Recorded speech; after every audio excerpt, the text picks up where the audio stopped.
la nikaha illa biwaliyin wa syahidaini. Tidak sah, batal nikah seseorang jika tanpa ada wali dan tanpa ada dua saksi. Batal itu, tidak boleh. Oh, jadi wali saya adalah Allah, jadi saksi saya raqib dan atid. Ya tidak bisa, ya tidak sah seperti itu. Ya banyak paham di Lombok ini luar biasa. Itulah hebatnya Lombok ya, macam paham. Apa gunin paran nikah makrifat gunin paran. Angkat paran nikah makrifat karena dia mengaku diri yang menikahkan dia adalah Allah. Bu, saya jadi saksi, cukup saksi saya raqib dan atid. Masya Allah, dia lebih hebat dengan Rasul Sallallahu Alaihi Wasallam. Dia lebih hebat dari Al-Maghfurlah Bapak Maulana Syekh. Dia lebih hebat daripada imam-imam yang mengajarkan kita ada wali, ada dua orang saksi. Itu jelas hadisnya. Tidak sah nikah tanpa ada wali, tanpa ada dua saksi. Sudah jelas itu. Jangan Anda terpesona. Jangan Anda kena doktrin sesat kalau istilah sekarang. Siapapun yang mengajak Anda atau yang memberikan fatwa kepada Anda, jangan diikuti orang-orang seperti itu. Dari zaman dulu ada, gitu ya, berbagai macam cara orang-orang ini, seperti apa yang dikatakan oleh saya sudah bertemu dengan Pak Kemenak. bagian pondok pesantren lah, singkat cerita kan beberapa pondok pesantren sekarang di Lombok Timur, Lombok Tengah, Lombok Barat, bahkan luar daerah kena kasus seperti itu. Ternyata laporan dari Kemenak itu apa? Ini pelaku-pelakunya adalah orang yang kuat, sering tegal tasbih aja ini. Kalau bahasanya dan bahasanya mereka, bahasanya Kemenak ya. Ini pelakunya, heran saya Tuan Guru ini, bagaimana ini kok yang mengaku diri ahli wirid aja ini yang melakukan hal ini. Karena bagaimana banyaknya wirid, kan ini Nabi Khidir suruh merari ini. Itu tidak bisa itu. Makanya dalam ilmu wirid itu adik-adik ada ilmunya, bukan hanya kita wirid oros tasbih saja. Karena resikonya nanti datang mubasyirat. Kalau Anda tidak paham syariat, hancur Anda. Kalau tidak paham namanya syariat.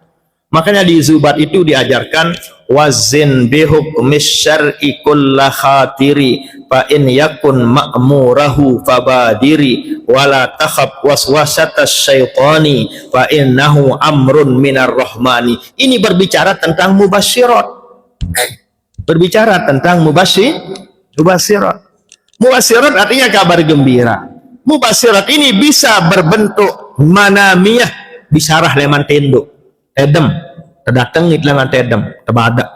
Tentu bisarah yang paling mulia, paling istimewa, bisarah bertemu dengan Rasul Sallallahu Alaihi. Tidak ada yang lebih tinggi dari itu, bertemu dengan Rasul.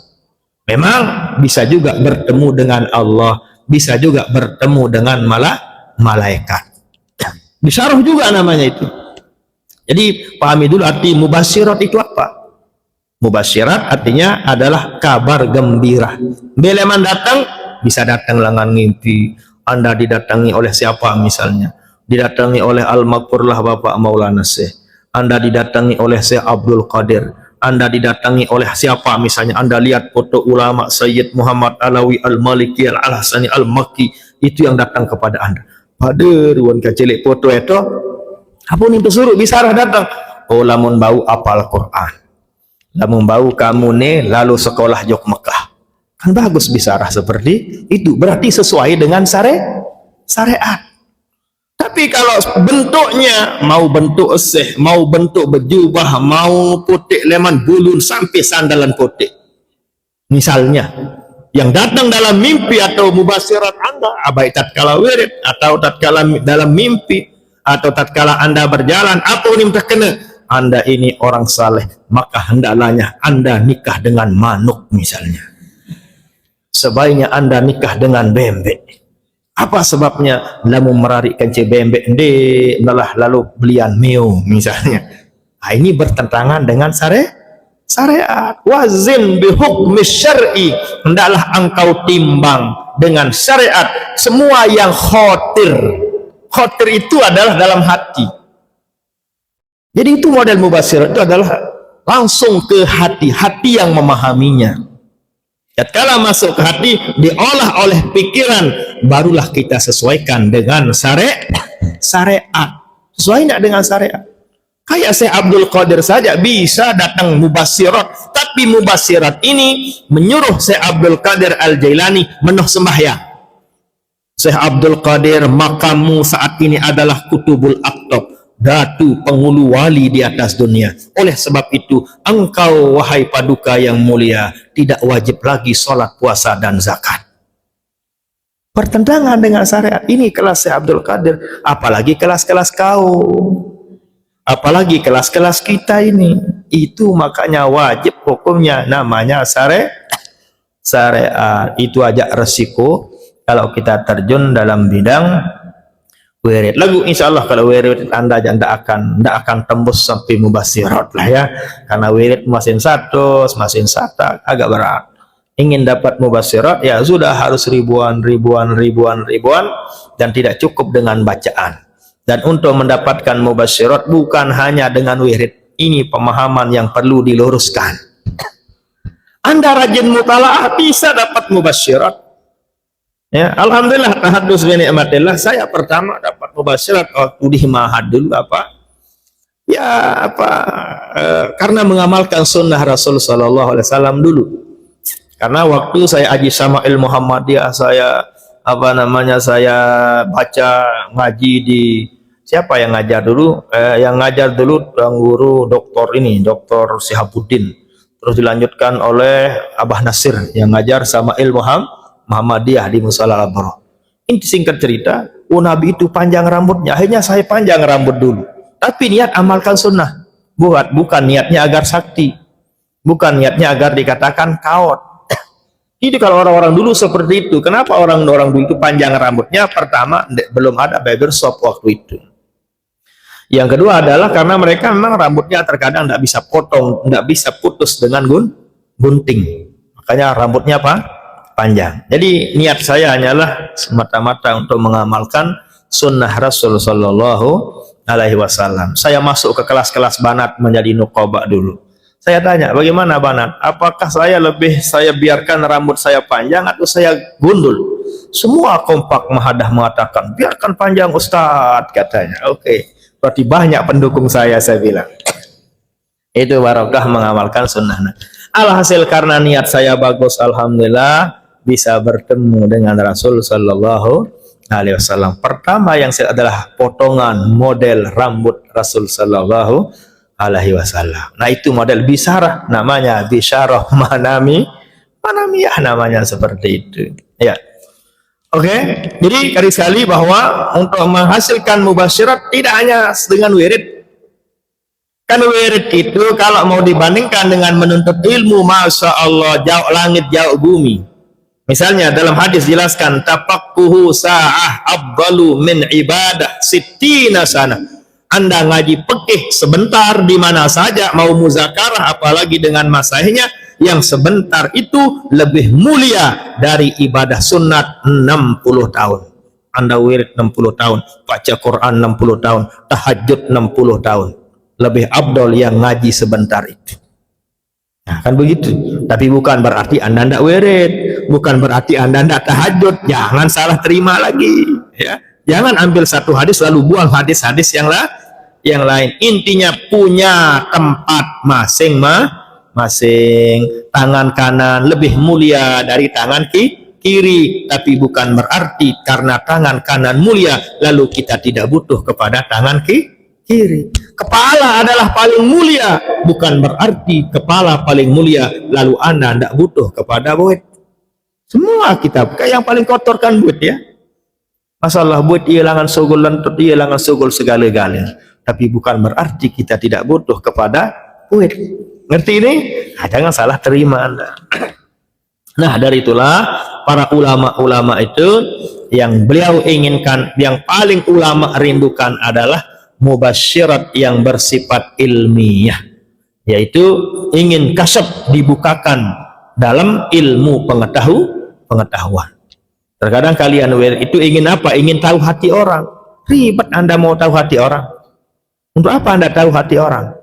Oh wi bian, wah nanu wi bian, wah ngimpi. Oh baru telat sembahyang subuh. Untuk apa Anda tahu kejelekan orang? Lebih baik Anda tahu isi kitab daripada isi kepala orang. Jauh lebih mulia tahu isi kitab, isi Quran, hadis ketimbang Anda tahu apa isi hati orang. Kan tidak sulit mengetahui isi hati orang. Contohnya sekarang Anda naksir kepada seseorang, kan tahu diri pemilik matonde. Bisa Anda tahu? Bisa. Kan lain ruang senyuman dengan sak milik, kancing senyuman dengan sak ngolok. Ya kan? Lain itu. Lain juga sanjungan yang memang asli sanjungan atau sanjungan yang ngolok. Tangkat si terengo. Oda. Kengonek koh lek mahat, masyaallah 2 tahun setengah kan lek mahat. Tumben kebuyan nina seengas kamu. Nah, sang lebih lalu nano ya. Ya tergantung. Itu namanya gombal namanya. Ya. Arti itu? Nah, makanya tidak mesti dengan cara berwirid, banyak berzikir untuk mendapatkan mubasyirat itu sendiri. Tapi biasanya berwirid, berzikir itu adalah cara membersihkan khotir, membersihkan hati agar bisa menerima mubasyirat itu. Rajin Anda mutalaah memang, ini Anda hafal, tapi Anda tidak pernah bersihkan hatimu, sulit juga untuk mendapatkan mubasyirat. Inti selapun degawe doang pun bagus ya. Selapun degawe doang pun paling abdol. Cuma jangan Anda berkeyakinan hanya dengan banyak berwirid lalu Anda tinggalkan pelajaranmu. Di zaman Al-Makur lah adik-adik, rata-rata yang terkenal diagung-agungkan dalam bidang wirid jatuh semua. Kakak-kakak kelas saya, Masya Allah, hebat-hebat. Sampai Al-Makur lah ceritakan. Karena rajinnya wirid, Masya Allah, dia amalkan apa malahnya. Ayat kursi saja satu malam 313 kali. Belum lagi wirid nur mungkin 5.000 dia baca. Sehingga bisa didatangi, bisa dia kontak Syekh Abdul Qadir Al-Jilan. Karena kehebatan wiridnya. Tapi apa jadinya, na'udzubillah? Rata-rata di zaman saya, tidak tahu di zaman kawin. Di zaman saya yang tenar-tenar, yang dikenal-kenal, yang diagung-agungkan dalam bidang wirid, jatuh semua di zaman saya. Ya, karena saya jumpai sampai zaman ini ada yang masih hidup, ada yang sudah meninggal dunia, jatuh semua dia. Ya kenapa? Karena mengentengkan ma'hadnya, mengentengkan Bapak Maulana Syekh. Dia milih ngaji di Maulana Syekh. Cukup dengan wirid, soal amalan wirid nih, lamun kitab selemari jebih no tamu jok otak nunin. Kok enak sekali kau. Lamun amalan wirid nih, lamun kitab selemari 2 lemari jak, Masya Allah, setiap apal. Ini bertentangan dengan syariat, bertentangan dengan hadis Rasulullah sallallahu alaihi wasallam. Innamal ilmu bitta'allum. Ilmu itu satu-satu cara meraih ilmu, bitta'allum, dengan ngaji dan beguru. 100.000 Anda wirid, tidak mungkin Anda baru-baru menghafal Quran. Ya, 100.000 Anda wirid tiap malam, tidak mungkin tiba-tiba Anda akan menguasai Anwarul Masalik. Tidak ada sejarahnya dan tidak ada kamusnya. Tapi tetap saya ingatkan, bukan berarti kita tidak wirid. Kalau Anda anti wirid, kerid namanya. Apa artinya kerid? Mangki. Tahu mangki? Monyet. Tahu monyet? Godek. Kalau anti wirid Anda godek Anda. Siapa yang mengatakan? Ya para ulama. Man laisa lahu wirdun fahuwa qirdun. Orang yang anti wirid itu adalah termasuk sampat nain. Bahaya juga. Jadi bukan kita anti, tidak boleh kita anti ahli wirid, karena ahli wirid ini mendoakan kita. Cuma tatkala kita klasifikasikan, uraikan, nah kurang lebih seperti tadilah uraiannya dari dulu pokoknya yang disanjung-sanjung, bahkan masalah di setiap pengajian diceritakan wiridnya. Kesana bisa masuk warga NW, kesana ada jadi pecinta NW, kalau kesana ada lagi sekolah di Nahdlatul Wathon. Karena menggeluti bidang wirid. Tapi apa jadinya, na'udzubillah, riwal dengan Al-Maghfur lah Bapak Maulana Syekh. Makanya wajar kata siapa tadi? Kata Kemenak itu, kenapa kau ini yang yang kesandung kasus yang diborgol sama polisi-polisi ini, Lombok Timur, Lombok Tengah, Lombok Barat sampai luar daerah, itu saja masailahnya, ya, yang di mengaku diri, menceritakan diri ahli, dan banyak jamaahnya, memang banyak jamaah wirid, tapi begitulah dia, kena kasus asusila. Istilah masa saya itu namanya tarekat ganggamiyah itu, ya, dengan apa namanya, dengan jadi tasbih adalah tasbih subhanallah, ini aja potok susun murid. Auzubillah,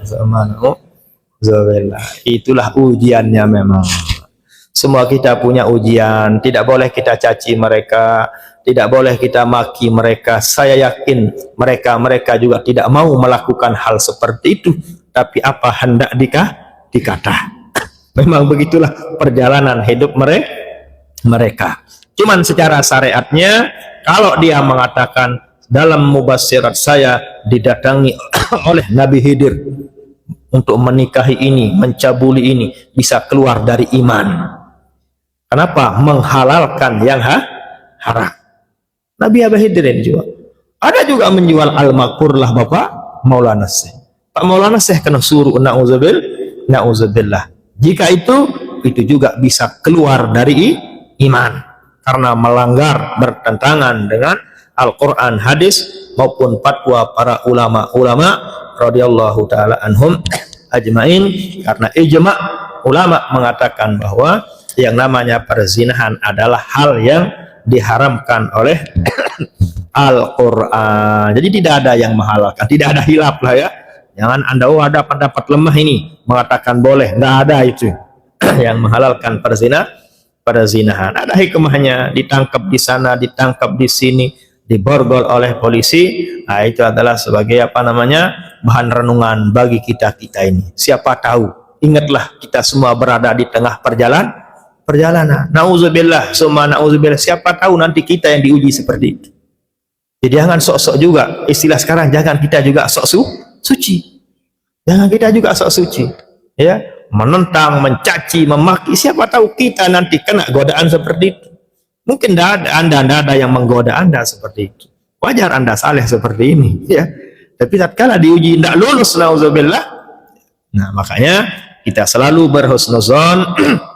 Jangan kita terlalu mencaci, terlalu benci, terlalu memaki, sehingga siapa tahu kita ini adalah semua di tengah perjalanan. Siapa tahu nanti di akhir perjalanan hidup kita mengalami hal-hal seperti itu. Nauzubillah, summa nauzubillah.